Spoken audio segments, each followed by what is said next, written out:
Doctor Who has a problem.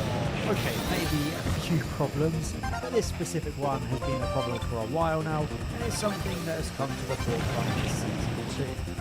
I am, of course, talking about the United Nations Intelligence Task Force, or the Unified Intelligence Task Force, I was literally or, as it's better known, UNIT. I was literally in first. I was literally in first. Dude, I was in second. Still, I was cooking. That was gonna be the greatest race of all time.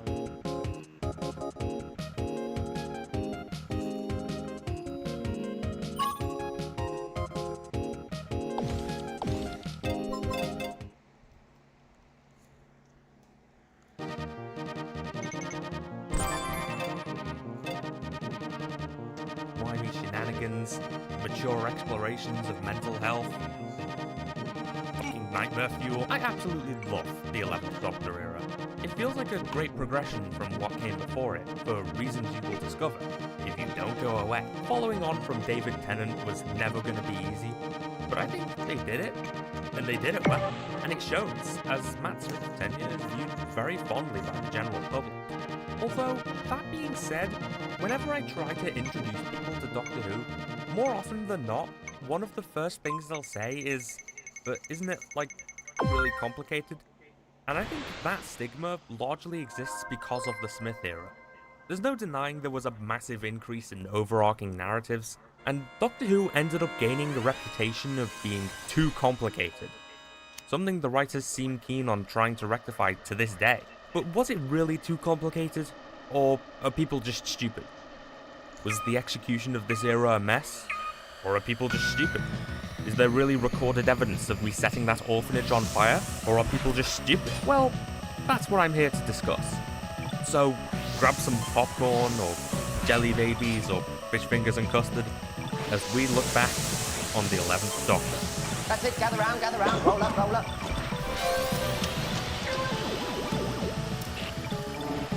By the way, as you've probably noticed, this video is a bit long. Like I say, these are purely passion projects, but if you do enjoy them, then by all means, subscribe. Let's be honest, I'm probably going to end up doing more of these in the future anyway, so yeah, if you want to see more stuff like this, do that, subscribe, and yeah, let's get into it.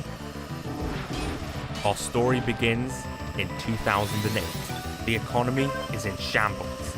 Robert Downey Jr. is playing a new character in an upcoming Marvel movie, and David Tennant just reprised his role as Doctor Who the previous year.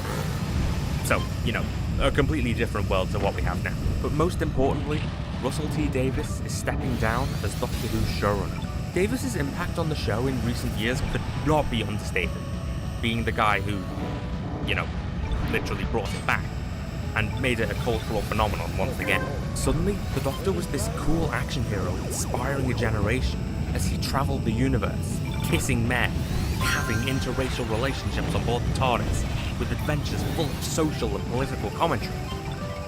Sure, I'm glad none of that stuff happens nowadays, am I right? The main question swirling around everyone's tiny little hindbrain was, who could possibly replace Russell?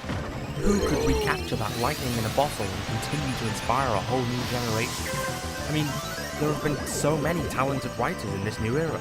Surely one of them would be willing to take over. What about Paul Cornell? He's written some great episodes so far. Oh well, even if it isn't him, I'm sure he'll stick around to write many more great episodes. Right? Oh, what about Mark Gatiss? He's written so many memorable and outstanding episodes, like... Oh, what about Chris Chibnall? Holy. Just kidding. That's never gonna happen, That one was right? okay. Anyway, eventually, Yeah, it was no, I revealed heard that apparently Stephen stole. Moffat would be taking over, Yes. resulting in thousands of cheers and probably one disembodied voice quietly saying, "I wanted the 42 guy." Stephen Moffat was already a revered writer, having written The Empty Child and The Doctor Dances, which traumatized the generation while simultaneously introducing them to pansexuals. The Girl in the Fireplace, which, imagine the Doctor having a romance with someone he just met. Glad that's never gonna happen again. And Blink, which, I mean, it's Blink. With Russell T Davies leaving, David Tennant confirming later on in the year that he was leaving the role, and most of the major production team leaving, the opportunity was there for a completely clean slate. The first time a complete overhaul had happened with the show still on air since Spearhead from Space in 1970.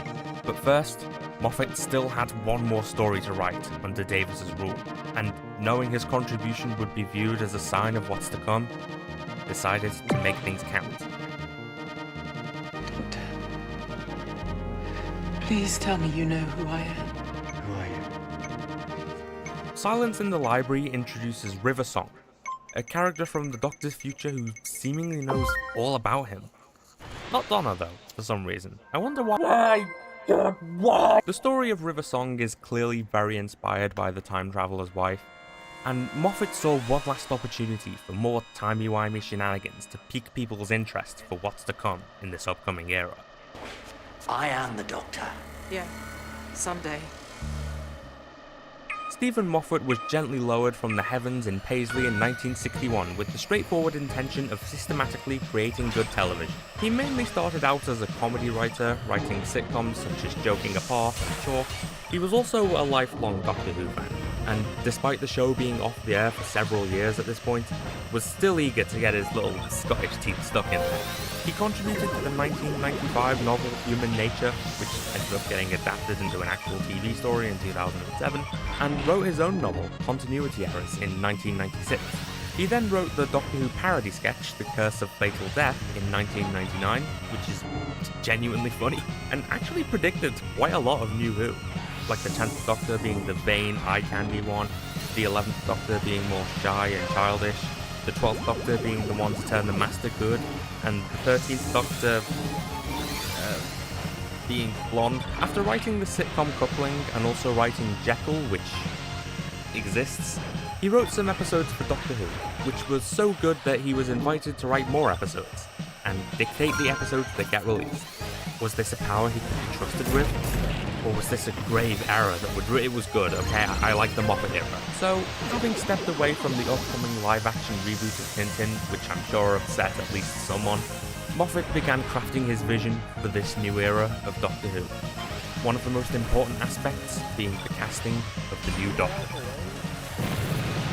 Following on from the cultural juggernaut of David Tennant's Doctor was gonna be tricky, and many actors were popular choices. A common pick was Patterson Joseph, who you may know as that guy who played the weakest link with Rose in the Series 1 finale, kept going on about his money. Is anyone listening? Where's my money? Another choice was James Nesbitt, the main character from Jekyll. Some other popular choices, rather strangely, were John Sim and David Morrissey. Russell Tovey, who appeared in the Christmas special Voyage of the Damned, was a possible candidate, as was James McAvoy, best known for his role of Nomeo in Romeo and Juliet. I mean, this list is better than what we've had since 2013, with Richard Ayoade still dominating the polls to this day. Look, I say this as someone who likes Richard Ayoade. Please move on. It's not happening. There are better choices out there. Stephen Moffat apparently wanted an older actor to play the Doctor this time around. What he got was the youngest actor to ever play the Doctor. Mission partially successful? Matt Smith was 26 when he was cast as the Doctor, and had never watched the show, but made sure to do his homework, catching up with New Who and watching plenty of classic Who, with second Doctor Patrick Troughton becoming his favourite. He even wrote his own Doctor Who stories in order to better understand the Doctor and how he wanted his interpretation of the character to work.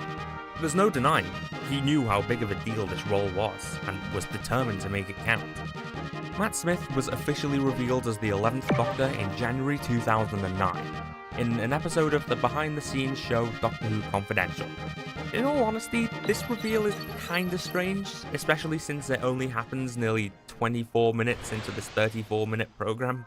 The majority of the episode doesn't really focus on him. It seems like a weird way to announce such a big reveal. But the 11th Doctor was confirmed, and after a lot of Who, production on the new series began.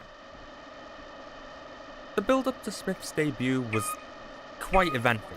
The finale of Series 4 was essentially the culmination of the entire Russell T Davies era of the show, essentially doing Avengers Endgame a decade early, with the Doctor using a regeneration, growing a half-human clone of himself with significantly more Riz, and having to wipe the memories of the only friend he had left at the end.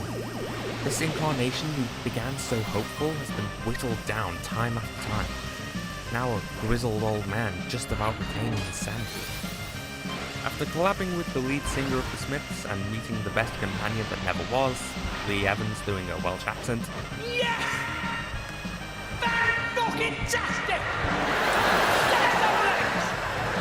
the Doctor finally snaps. He decides the laws of time are his to control, and goes completely off the deep end, massively altering the future of the human race. Then, the prophecy of his death seemingly catches up to him, as the Master returns. And then the Time Lords return. And then the Doctor thinks he's avoided his death, but nope. After sacrificing himself to save one ordinary life, one of the most doctory things to do, he goes on a quite lengthy farewell tour before finally regenerating. The new 11th Doctor takes in his surroundings, has a gender identity crisis, and immediately crashes the TARDIS. If that doesn't prepare you for what's to come, I don't know what will. And thus, the 11th Doctor era begins. I think the 11th Hour is about as good of an introduction episode as you can get. Something that I think really matters when it comes to starting a new series, and especially when starting a whole new era, is for the first episode to serve as a statement of intent for what's to come. The 11th Hour is a great statement of intent, not just for Series 5, but for the 11th Doctor's tenure as a whole. There was a lot on the line for this episode, but I think Stephen Moffat cooked. So much is instantly communicated to the audience in this episode. The first shot is the Earth from a distance. A few episodes of the RTV era would start with a similar shot, including the very first episode. So the 11th hour starting with a shot that's the same but different instantly shows that this is still the same show. That we aren't just gonna ignore what came before. Also, shout out to the camera operator who keeps having to get these shots. After the rather explosive new opening titles, we see a big house, with a little girl praying to Santa. You know, I did that once, but then a bunch of markings suddenly appeared on my skin. I wonder why. Oh, this is Amelia Pond, played by Caitlin Blackwood. Fun fact, as of 2024, Caitlin is older now than Karen Gillan was when this episode aired in 2010. Yeah, I know. A big theme of Series 5 is childhood and fairy tales, and that becomes evident here. Amelia is scared of a crack in her bedroom wall, believing she hears voices through it. Weaponizing childhood fears is kind of Moffat's bread and butter when it comes to Doctor Who, and a crack in the wall is such a simple thing to use as a plot point. I mean, I was scared of cracks as a kid. After watching this episode, but the point still stands, honestly, this crack still creeps me out now. The design is just so good, looking like a crooked smile. It's instantly recognizable. And then, the TARDIS crashes in the garden. And this is where the fairy tale aspect kicks in. There will be so many people who laid awake at night as kids, wishing for the TARDIS to drop into their garden, who long to escape to a magical universe where all their nightmares and dreams are real. I mean, I still do. Shooty can pick me up anytime he wants. The Doctor starts trying and hating all the food Amelia has to offer, just like Winnie the Pooh, until he finally settles on fish fingers and custard. This is just such an iconic Doctor moment.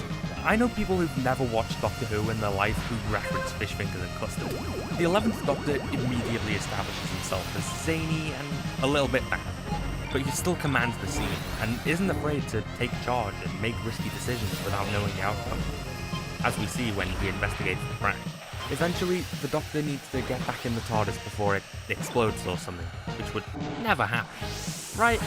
And Amelia waits for him. And he comes back 12 years later. And this is where the episode starts going into meta-commentary, almost breaking the fourth wall and addressing the audience. The Doctor disappeared for over a decade, just like in real life when the show got cancelled. And all the kids who had their lives changed by him, who were inspired by him, waited for him to come back, grew up. It's quite obvious Moffat loves Doctor Who and always wanted it to come back. There's even a moment in The Curse of Fatal Death where the Doctor's companion begs him to stay alive, and it comes across as Moffat genuinely pleading for the Doctor to come back, as he means so much to so many. You can't die, you're too nice, too brave, too kind, and far too silly, and we all need you, and you simply cannot die. This is also the show's way of connecting with people who love the Tennant era, and it tries to get them to give the new Doctor a chance. The Doctor's line of being directed at the audience as well as Amy. New Who had been going on for 5 years at this point. A whole new generation had taken the show to heart and fell in love with the Doctor all over again. The Davis era matured with its audience, gradually getting darker and more mature, and so many people may have felt like they were outgrowing the show, especially now that everything seemed to be changing. Stephen Moffat is great at putting self-awareness and meta-commentary into his episodes, and his 2 post-regeneration stories are perfect examples of that. He understands the way plenty of people react when changes are made in the show that always changes, and isn't afraid to tackle those attitudes head on. He's a lot more on the nose with it in Deep Breath, but that almost direct addressing of the audience still very much exists here. As for Amy herself, I like the way she's characterized in this episode. Her whole arc in this series is that she never really grew up, despite how much she claims to have. She was never able to properly move on from the Doctor. You can see her immaturity with stuff like her lack of commitment to Rory, reluctant to admit they're even together. And at the end of the episode, she runs away on the night before her wedding, with a man she hardly knows, yet has known her whole life. We learn a lot of the basics of her character here, and there's a lot for future episodes to expand on. The kissogram thing is very 2000s, but it once again fits with her immaturity, how that's her idea of a proper job for grown-up, mature adults. With a lot of introduction episodes like this one, the situation and villain don't have to be anything groundbreaking. The focus should ideally be on the characters, how they interact and deal with dangerous situations, and the 11th hour is no exception to this.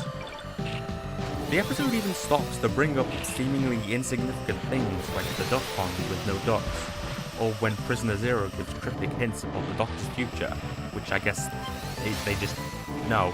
I mean, the husbands of River Song confirmed that the Doctor does have a reputation among criminals, so, you know, sure.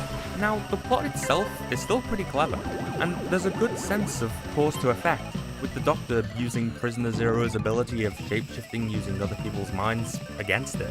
But then there's the clock scene. Now, I can accept that the Doctor made a virus that uses Wi-Fi to reset every chip in a digital device to 0. But how does that affect non-digital clocks? They're not connected to Wi-Fi or anything? They should not be affected by this? But whatever, it looks cool. And then the Doctor scolds the Atraxi for wanting to burn the planet, saying that he's the one who stops all the invasions, giving them a taste of what he's capable of. If you can look past some of the random footage they used here, like the Cybermen from Beach World, or Bashta Narada, or the Ood, this is a really cool scene. Hello. I'm the Doctor. Yes, you are. A lot of people claim each Doctor has a moment, usually early on in their tenure, that they consider to be the moment they accepted this is the Doctor. Personally, I don't have that. They're all the Doctor from the moment they're announced as far as I'm concerned, but this is still a defining moment in solidifying this new incarnation. The 11th hour is just such a good introduction to the new era. It does a great job of showing how things will be going forward, establishing itself as new and different, but still fundamentally the same show. The big overall plan was for the 11th Doctor's first episode to connect to this last, and the overarching narratives of this era as a whole are set up well here. The main characters of the Doctor, Amy and Rory, are well established by the end of the episode. The plot itself is solid and serves well for an introduction episode. Considering how much the 11th hour had to prove, I think it pulls it off brilliantly. It and Deep Breath being my favourite introduction episodes, primarily because of how well they introduced the new Doctor. But yeah, the 11th hour still remains an absolute top tier episode for me. I love it. That's a big race. The Beast Below is kinda mid. Okay, this episode has a good premise, and some ideas that work really well. It's just when you piece the whole thing together. The main purpose of this episode is to prove Amy is worthy of traveling with the Doctor, and continuing the fairy tale vibe while sprinkling in some political commentary. I mean, it delivers on those aspects. They are definitely there. This episode does genuinely have interesting concepts. The whole dystopian police state thing is really cool. There's real potential for a dark, twisted story here, like World Enough in Time. But I think this is an example of Series 5's fairy tale vibe clashing with a mature story it's trying to tell. It's gonna be hard to balance those two attributes simultaneously in the same episode, and so it comes off as a bit disjointed and all over the place.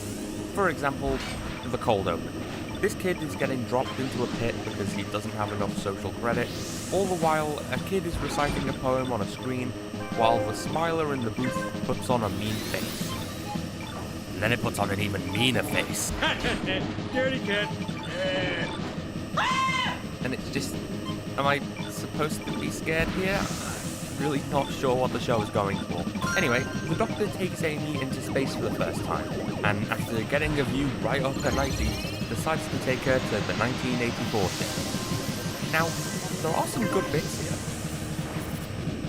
I don't mean stuff like how the Doctor inexplicably puts a glass of water on the ground, and it turns out that was him making sure there really weren't any engines running on the ship. I do also like the political commentary of everyone choosing to forget what they've learned and letting the cycle continue. And once every 5 years, everyone chooses to forget what they've learned. Democracy in action. Man, who else misses these good old days when Doctor Who wasn't political? The fact that even the Queen is kept in the dark on the Starship Secret is pretty cool. Doctor, old drinking buddy of Henry XII. Tea and scone live too. Funnily enough, Matt Smith went on to play Prince Philip, Elizabeth II's husband, in The Crown. Also, I love how the trash-filled wasteland is Lancashire. Like, yeah, God knows where Milton Keynes was. Because this episode's needed villains, I guess, we have the Smilers. These things based on Zoltar machines that really don't do much. And then there are these hooded guys who are also part Smiler.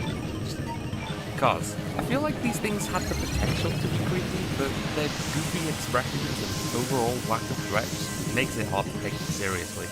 Anyway, the episode culminates in a choice for the Doctor. The entire starship is built around the constant torture of the Star Whale, and the Doctor can either free it, killing everyone on the ship, or lobotomize it, relieving it of pain but leaving it essentially brain dead.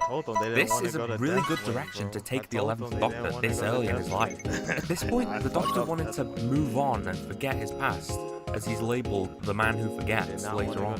He subconsciously put on this younger face, each face being younger than the last since the Time Warp, showing how he just wants to regress, to be young and not have to deal with the hardships of loss and difficult moral decisions. But they always catch up to him in the end.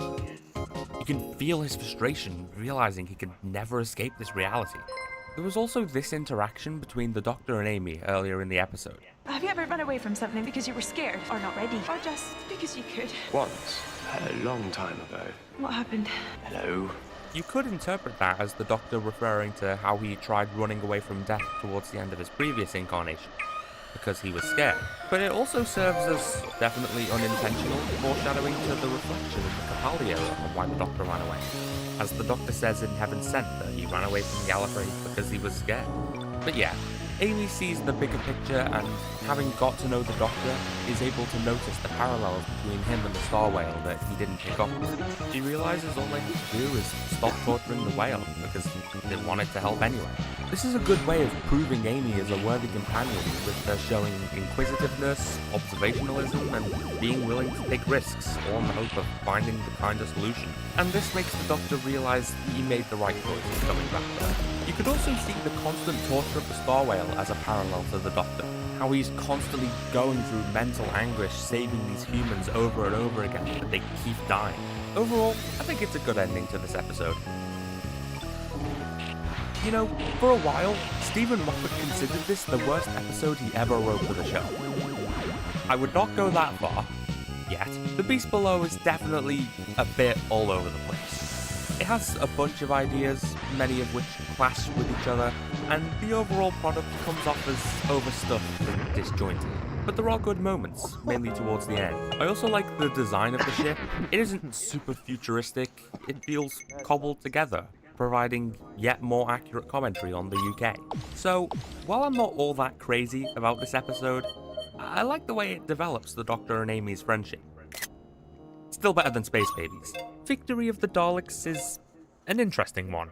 I'm actually a bit of a defender of this episode myself. Granted, the first half is undeniably much better than the second, but I think this episode gets a bit of a bad rap. This was the first Dalek story of the Moffat era, and even though it had been almost 2 years since the airing of Journey's End, there really hadn't been much of a gap since the last appearance of the Daleks. I don't know, I think they might have been in a bit of a rush to bring them back. especially since this was the last Dalek episode until Series 7 2.5 years later. The main goal of this episode was to reinvent the Daleks, to move on from the now complete arc of the Davis era. Now, I really like the premise of this episode. The Daleks are pretending to be robots created to help Britain fight the bad guys in World War II. Oh hey, I've got that poster. This is a cool homage to Power of the Daleks, where they also pretended to be servants. The Daleks even repeat the line, "I am your soldier," a reference to a similar line used by the Daleks in that 60s episode.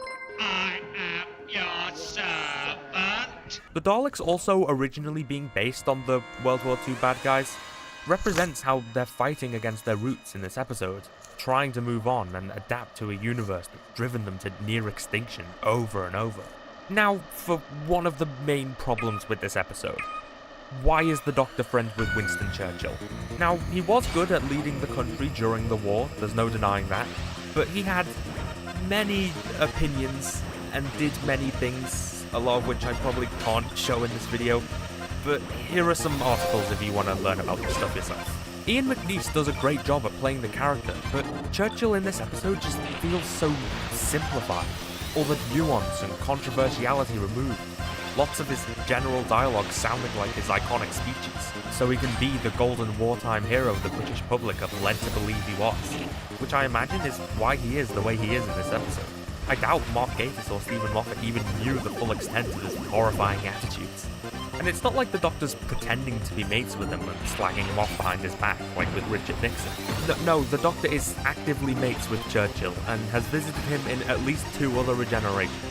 So I guess whenever they hang out, the Doctor just has to stick his fingers in his ears when Churchill starts giving his opinions on Indians and Jews. That aside, I really like the setting for this episode. There have been episodes set during World War II before, but they'd never really involved the up-close and personal combat and strategizing that went on during the war. So this episode being set in the Cabinet War Rooms is really cool. Now, the highlight of this episode. Matt Smith. Okay, that applies to every episode he's in, but still. His performance, particularly in the first part of this episode, is mesmerizing. He does such a fantastic job at portraying the sheer, unfiltered disdain the Doctor has towards the Daleks.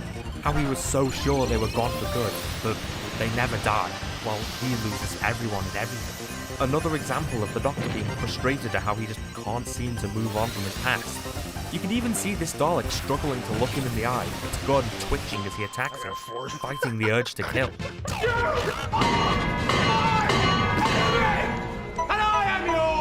I adore moments like this, where the Doctor just completely snaps and shows the unfiltered rage that lurks beneath the surface. I get why the more recent Doctors don't have as many moments like this, because they've grown and moved on from the trauma of the Time War, but it's something that I think has been sorely missing from the character in recent years. I am deeply sorry for playing footage from the Idiot's Lantern here, and then comes the big reveal of the Daleks' master plan. Wait a minute, these Daleks are the last survivors after Dr. Riz blew them all up. There's also one progenitor left, a device containing pure Dalek DNA that can create more Daleks. Only problem is, it won't listen to these Daleks, as it considers them impure. I really like this. It's a great use of the overall narrative of the Daleks in the RTD era, how they do anything to survive, turning dead humans into Daleks, or Davros creating them from his own cells. But ironically enough, for a race hell-bent on genetic purity, their own impurity has come back to bite them. So, they insert themselves into a part of history where they're likely to be noticed, and wait for the Doctor to show up and help them bring their race back. I like that, though I do find it a bit silly that their only way of getting the progenitor to accept them was for the Doctor to say, "You're a Dalek." Anyway, the Doctor goes onto their ship. Apparently this is one of the same ships from the Series 4 finale. Looking past how this just does not look like any of the Dalek ships in the Davis era, this does not look alien or intimidating at all. It's like a Spaceship. kitchen. But the Doctor pretending a jammy dodger is a TARDIS self-destruct button is genuinely funny, and something I could see pretty much any other Doctor doing. So, with the Doctor's testimony in place, the Daleks are able to produce new Daleks, and we're introduced to the Paradox Daleks. These were based on the Daleks from the 1960s Peter Cushing movies, and people really didn't like them. Many Power Rangers and Teletubbies jokes have been thrown around, and in all honesty, I actually kind of like them. I mean, not gonna lie, they're kind of cheeked up. I'm of the opinion that the world simply wasn't ready for the Paradigm Daleks yet. Apparently the plan was for their butts to be able to open up, allowing them to switch weapons and stuff, which is why they're so caked. But yeah, immense backlash meant these bubble butts didn't play much of a role in the show after this episode, as the Bronze Daleks became the norm once more.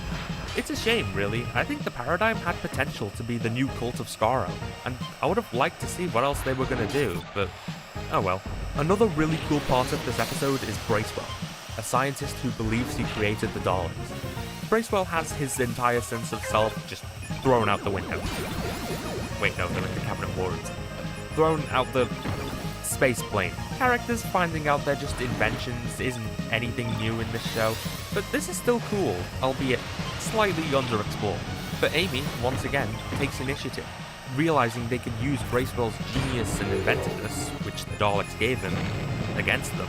The episode suddenly becomes Star Wars at this point, and it's very goofy and random, but I like it. The Doctor is then given an impossible choice.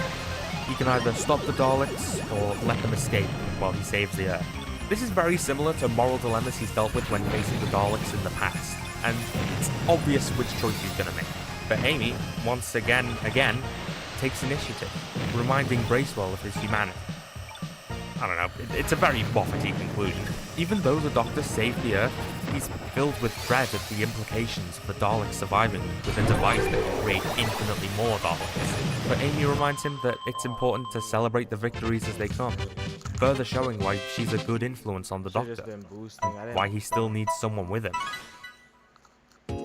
This episode reminds you of the series arc really well too, as Amy doesn't remember the previous Dalek invasions of Earth. Wait, this plot point lingering as the leitmotif we associate with the crack plays makes this moment really unsettling. How does Amy not remember the planets in the sky? That's not something you just forget.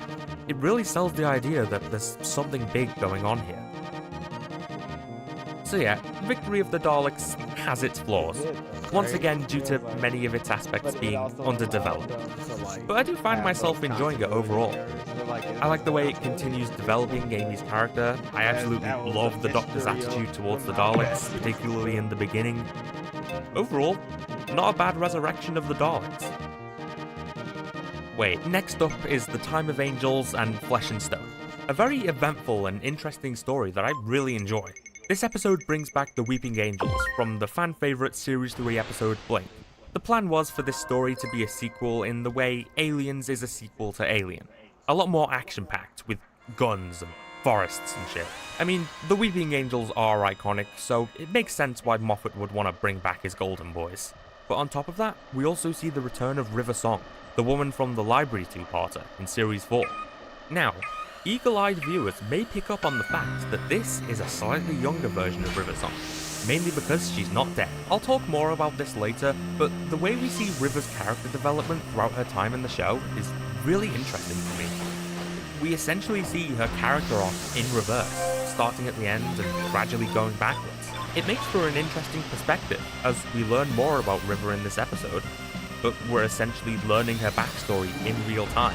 I don't know, it's just a really cool way of expanding on her character. Also, goddamn, I'm not sure if this was intentional or not, but for someone so eager for a fresh start, the 11th Doctor just could not escape his past in the early days. Where am I going? No! Alright, please tell me I'm not the only one who thought this scene was set in a cave and was genuinely shocked to find out it's the same beach, just at night. Now, the scene of Amy being trapped with the Weeping Angels slowly coming out of the screen is really tense. I also like how it addresses a quote-unquote plot hole some people pointed out, that you could just close one eye at a time to keep an angel frozen. I'm sorry, but I've always found that idea stupid. Have you ever actually tried doing that? I'd argue it's more painful than just not blinking. But there's another lore drop in this scene that I'm not too crazy about. The image of an angel becomes itself an angel. I mean, yeah, it makes for a cool scene here, but this just leaves a lot of plot holes. So, all those photos Sally has of the angels, aren't they gonna come to life? How about the Statue of Liberty? How many photos of that are out there? Also, apparently looking an angel in the eyes allows it to possess your mind. Once again, a cool concept, executed well in this story, but raises more questions than it answers. Unless that angel that stared down Larry was just playing the long game for over a year. Now, I'm sure you can come up with your own headcanons for these things. That's cool and all, but I think the overstuffing of random Weeping Angel lore after their first episode kinda hurt them in the long run. One of the main things that made the Angels so iconic was how easy it was to understand their logic. And the new concepts introduced in this story, interesting though they may be, kinda detract from that. That aside, I love the atmosphere in this episode. The dark catacombs are really creepy and claustrophobic, and the twist of all the Aplan statues being angels is really good. Mainly because it's right there and yet you probably don't even notice. Some of my favourite moments in this episode are when the Doctor is confronted with the reality of the death that follows him. Stuff like this moment with Father Octavian. Sorry, but there's no way we could have rescued you. When you've flown away in your little blue box, I'll explain that to their families. Or when the angels are taunting the Doctor over the death of Bob. You told me my fear would keep me alive, but I died afraid, in pain and alone. You made me trust you, and when it mattered, you let me down. Faith is a pretty strong theme in this episode, be it the cleric's faith in their religion, or everyone's faith in the Doctor, who tries not to lose faith in himself. And the episode ends with a literal leap of faith, which is a really cool moment. Oh hey, Over the Rainbow is on next. Now, I remember Flesh and Stone getting a bit of negativity back in the day, people calling it an underwhelming second part. But I disagree, so here is why my opinion is better than yours. So, The Time of Angels did a good job of establishing the Angels as creepy and a proper threat. Now, what if you were to follow that up by introducing a whole other threat so massive it scares the original threat away? Well, enter Big Crack. The Doctor finally becomes aware of the crack that's been following him and Amy. This is the power source the Angels wanted to feast on, but they underestimated just how powerful the crack is, and now are running as fast as their little angel legs will let them. It's not like the Angels are completely sidelined in the episode either. They still play a significant part in the plot and its ending. A great example is this scene. I love this scene. The Doctor and Octavian may not have seen eye to eye throughout this adventure, but they share one final interaction just before Octavian dies, and I love the way it's executed. Their final lines of "We should know you better," I think so. Not at my best. are so good, and you could feel the pain in the Doctor's eyes, knowing he's sending this guy to his death. We also finally learn a bit more about the crack here. It was caused by an explosion, and the energy spilling from it can erase you from existence completely. Oh, so that's what the Mandela effect is. But yeah, this is communicated to the audience really well, with all the soldiers going off one by one and them not even remembering each other. As well as finally explaining stuff like the duck pond with no ducks, and why Amy didn't remember the Daleks.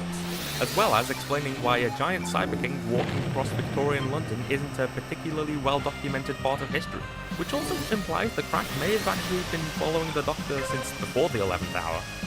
Now, Amy doesn't have a great time in this episode either. That angel that she had a staring contest with is now killing her from inside her own mind. Sore loser. And so she spends most of the episode essentially blind. What is it with Moffat and making his Scottish characters unable to see? It does make for some good tension, especially when she's walking blindly. Once again, the Doctor's faith is challenged here, as everyone keeps dying around him due to something he can't understand, all while he faces an army of monsters he can't defeat. But his faith in himself is restored when he closes the crack by stuffing it with angels. Wasn't the first time, and it won't be the last. It's another cool moment, even if they spell Mouthty wrong for some reason. Alright, I can't lie, there are two scenes in this episode I really don't like. First, this scene. I've spoken about this before, but I really don't like seeing the angels move like this. The whole point of them is they're only statues when you see them, which implies they turn into something else when unobserved. I was like, I might have And done it that a little true form too being early. left to your No. imagination is great.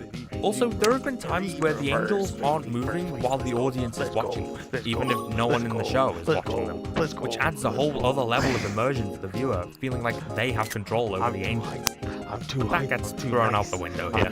Other people have tried to explain it as it just looking like they're moving because the lights in the forest are flickering at an incomprehensibly fast speed, or that Amy was just imagining it, but it still frustrates me to watch. And of course, this scene.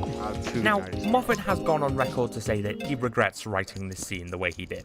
I'm okay with this scene in concept. Amy makes unwanted advances towards the Doctor on the night before her wedding, and he realizes she needs to spend more time with Rory to properly understand the commitment she's making. It's a good way of introducing Rory into the dynamic while bringing things back to Amy's immaturity and her infatuation with the Doctor. The scene has narrative purpose, it's not just there to be there, which elevates it slightly, but there are some noticeable problematic undertones here. Fun fact, the Doctor's action of miming a big nose to describe Rory was improvised by Matt. This episode was filmed before the 11th hour, and so Arthur Darvill hadn't been part of filming yet. But Matt and Arthur were already friends, and so we snuck that gesture in. If that isn't true friendship, I don't know what is. The Time of Angels and Flesh and Stone is a proper mint story.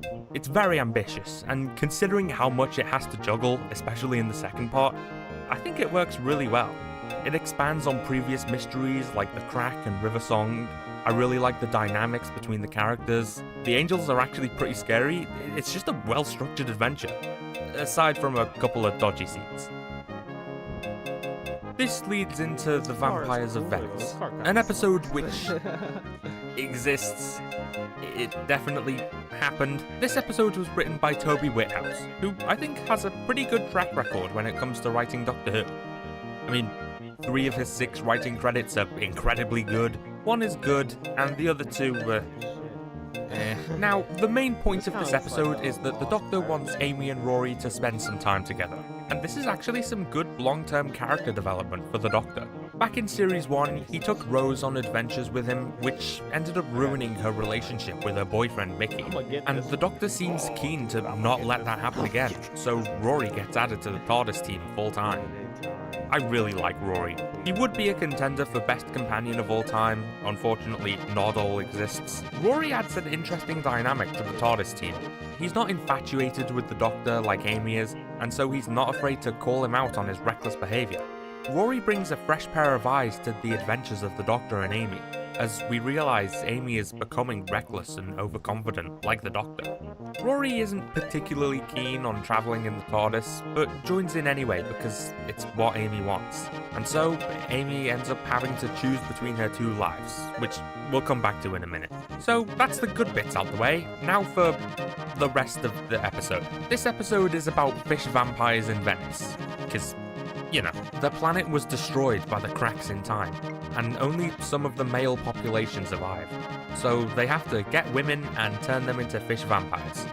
Because, you know. Pale, creepy girls who don't like sunlight. OMG, literally me. Now, I get this episode has themes of romance and love and stuff, but that does not justify the borderline incestuous relationship this guy has with his mum. That, coupled with him roaming the streets, finding women to bite, there is a Netflix documentary about this guy just waiting to be made. Something happens in there. Something evil. Venetians, when the school known for taking girls away and never letting you see them again, takes your daughter away and never lets you see her again. Oh no, Isabella can't escape because of the sunlight. Now let's sentence her to execution in this courtyard that's clearly in broad daylight. Oh well, Isabella is dead now. What a shame, she had such an impact on the plot. I wonder how her father will react. Oh, he just immediately blows up. Yeah, the side characters in this episode aren't great. They don't have much, well, character, and they just die when the episode needs them to. Now, Rosanna Calvieri wants her species to stay alive. You'd think the Doctor would empathise with them. Obviously, the way they're going about restoring their species is wrong, but you'd think the Doctor would offer some help. Rosanna literally asks the Doctor for help, and he turns her down. You mean to tell me he couldn't have taken them to some other world? There's no other world out there where they can rebuild. Partnership.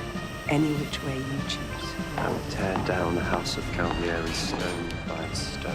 Yeah, this is incredibly weird from the Doctor. Remember when he literally offered to help the last Dalek in the universe? But no, I guess the fish vampires don't deserve help because Rosanna didn't know Isabella's name. because, you know, I'm sure Dalek Khan remembered the name of everyone he slaughtered for the hell of it. So yeah, bad episode, good way of continuing the Series 5 dynamic and kickstarting the next part of Amy's arc. That's about it. Oh boy, old people! Alright, episode 7 is Amy's Choice, and I love this episode.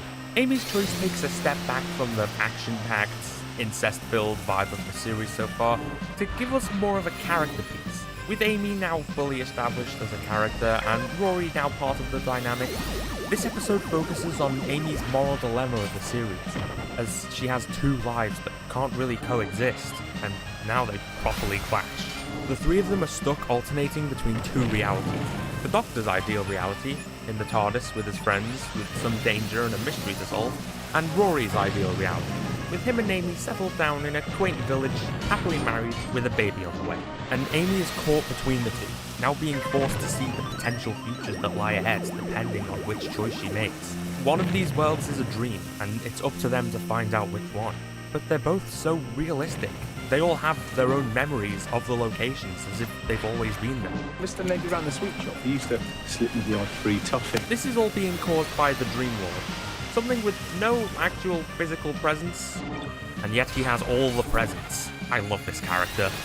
Toby Jones does such a brilliant job in the role, matching the Doctor's confidence and particularly putting a dark twist on the 11th Doctor's personality. I love the way he taunts the trio, knowing how to bother them and keep them on edge. The interactions between the Doctor and the Dream Lord are so good, and the fact that the Dream Lord is an amalgamation of the Doctor's dark side adds a whole other layer of nuance to their relationship, with the Doctor outright admitting no one hates him as much as he hates himself. There's also a good scene where Amy is alone with the Dream Lord, and he makes her doubt the Doctor, clouding this idealized view she has of him.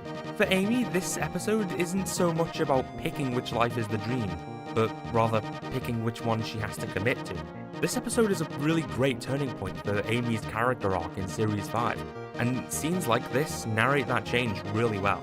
A lot of people ask for the Dream Lord to come back, and as cool as that would be, I think he definitely works best as a one-off villain. He fits perfectly into this narrative for this series and arc, and he's just the evil side of the Doctor, so there's not much more that can be done with him. In the Ledwith dream, Amy and Rory are settled in a house, in a village of old people. But the old people are aliens! The whole old people thing could represent Amy's fear of mundanity and growing old, a clear part of her character in this series. We have to grow up eventually. Says who? Towards the end, Rory dies to one of the Eknatines, and it hits Amy hard. She spent this whole series running away from her marriage, not properly committing to Rory, or appreciating the fact that she had him in her life, until he was gone. It's a real moment of clarity and maturity from Amy, as she realizes life isn't just a fairy tale where she can get whisked away and have fun adventures. There are going to be Torchwood spoilers in approximately 5 seconds, so skip ahead if you want to avoid those spoilers. This reminds me of the Series 1 finale of Torchwood, where Gwen doesn't appreciate what she had in her boyfriend, Reese, until he was killed. Gwen and Amy even say similar lines to the person they believed had saved them from the mundanity and inevitability of everyday life. Save him. That's what you do. Always. Then what is the point of you? No. There's something that you can do, otherwise what's the fucking point of you? Amy decides she can't live in a world without Rory, and wants to die in this book. It's certain it has to be the dream, and I love the final look the Doctor and the Dream Lord give each other here. But then it turns out both realities were fake, and the Doctor blows up the TARDIS to kill them all again. Blowing up the TARDIS? That's quite extreme. I sure am glad that's never going to happen again. The whole dream within a dream thing could be cheap and unsatisfying, but this episode handles it well. The Doctor knowing this choice was too obvious to be real because he knows the Dream Lord. It also doesn't undermine the weight of Amy choosing Rory at the end, so I like it. Amy's Choice is a great episode.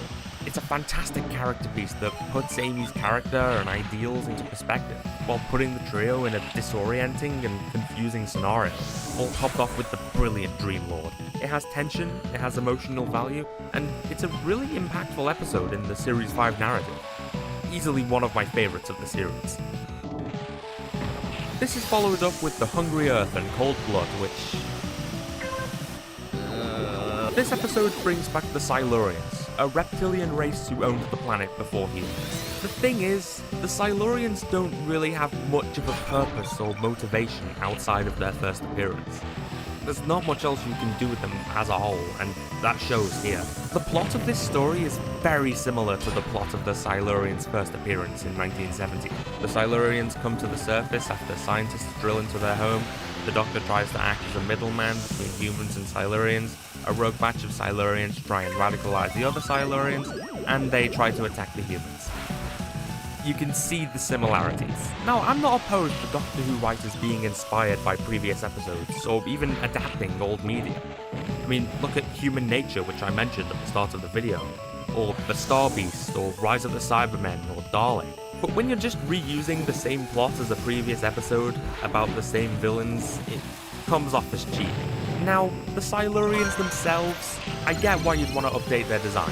Like, their classic design does look a little dated by modern standards. But surely they could have done more than just make them Because look I like was green, driving scaly too well. humans.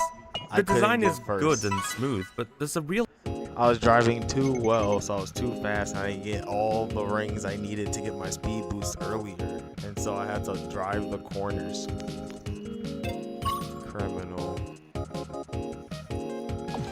That was a first place, bro. All I had to do is get the rest of the boost, and I couldn't find any. lack of So imagination fun. I here forgot how compared fun to it the is. original Silurians. Like, what if their faces looked like these cool masks they wear? Like, that would...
Holy. I gotta start posting some to the F-Zero. Oh shit. I need to go get my win. Dude, F-Zero's peak. F-Zero's peak.